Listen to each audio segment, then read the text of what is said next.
Welcome back to Diaries of a Christian Entrepreneur. How are you? My name is Shireen. All right, so today I want to talk about preparation, the power of a preparation.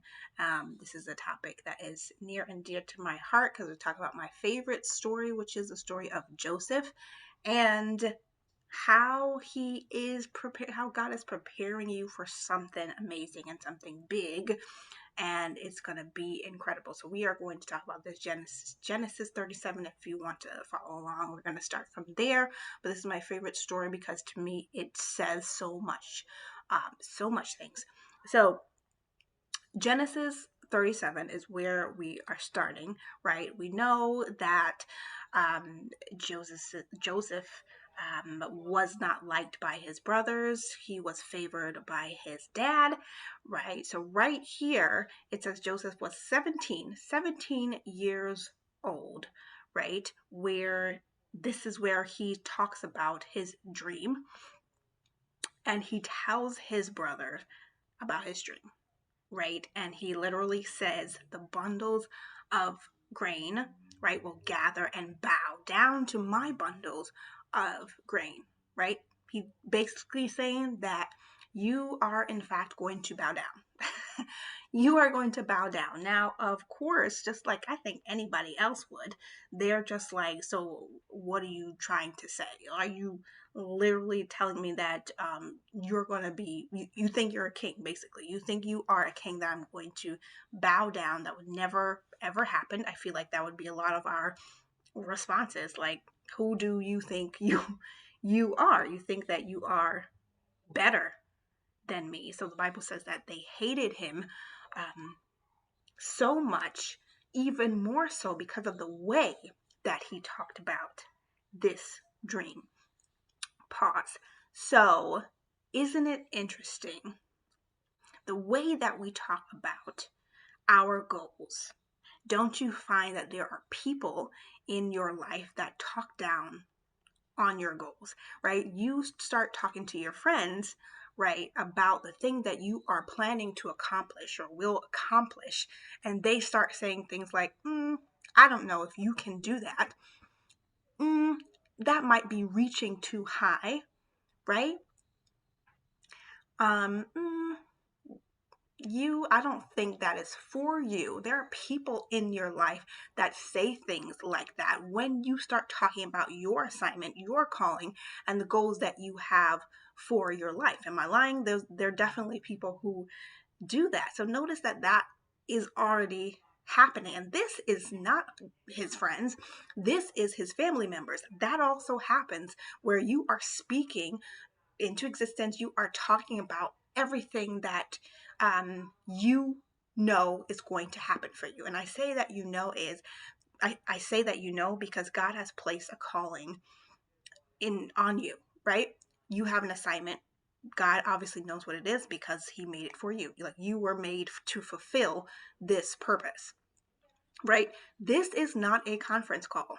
God did not talk to everyone about your assignment. He didn't need to. It was just a you and me situation, right? So, isn't it interesting when you are talking about what you see for your life or what you know God has called you to do, there will be so many naysayers, including your family members, that are going to say, I don't think so.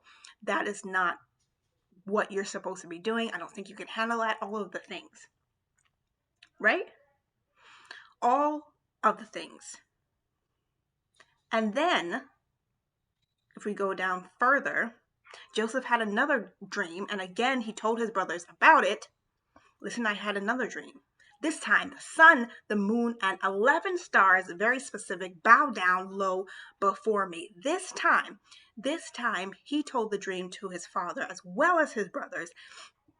And what happened? The father scolded him and actually said, are you trying to say that your brothers, as well as me and your mother, will bow down to you?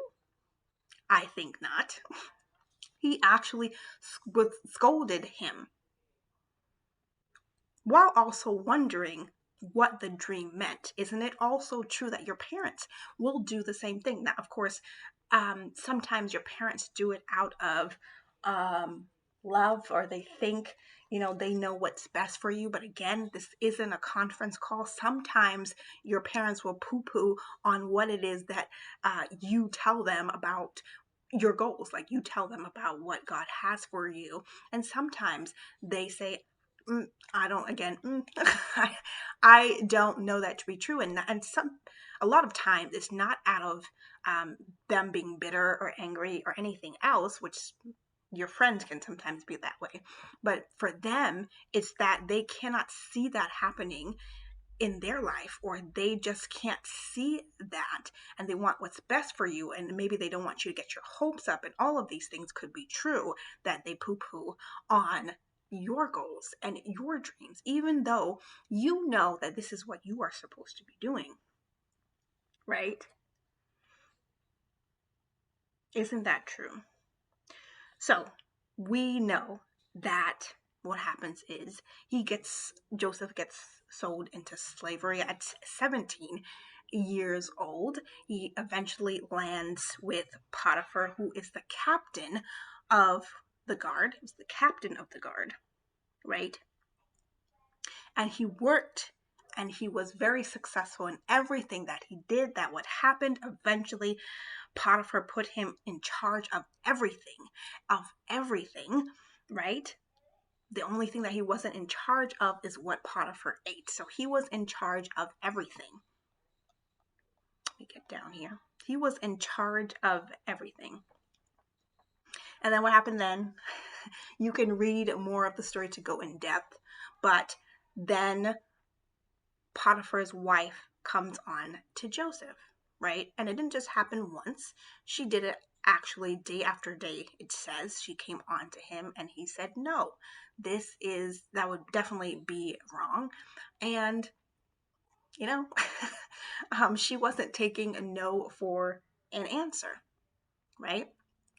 So she kept asking him. He refused. Eventually, when he was trying to get away, she tore his cloak, right? And she told her husband, look, he's trying to force himself on me. Of course, that would cause a problem, right? I personally feel like if Potiphar did not know what happened, or didn't have an inkling to what actually happened, then he wouldn't have put him in jail. Like, he would be dead if he was the captain of the guard. If we're being honest, if you find out that the person you put everything, you put in charge of everything, is trying to rape, or push themselves on your wife, you would have them put to death. But I think he had an inkling. I think he actually knew. He had a feeling of what was happening, that he says, no, let's just put him in jail, right? And not, stain my reputation, but he'll just be away from here. He'll be in jail. That's what I think. That's what I think happened. Okay, so pause again. Interesting that 17 years old, he had a dream, that two dreams, that his family would bow down to him, right? Was then sold into slavery, right? I'm sure a very low place.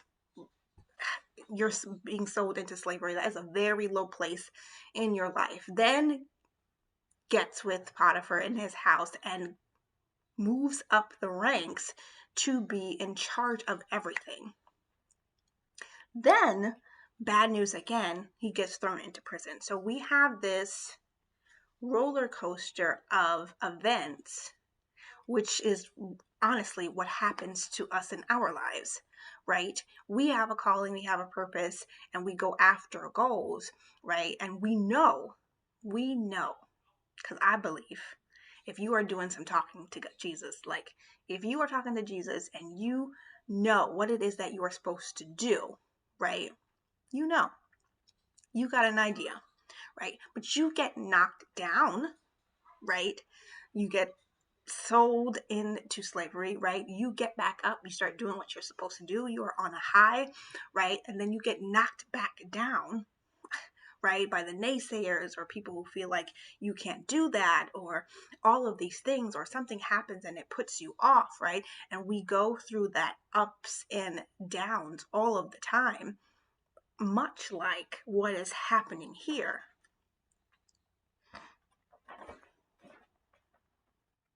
Much like what is happening here.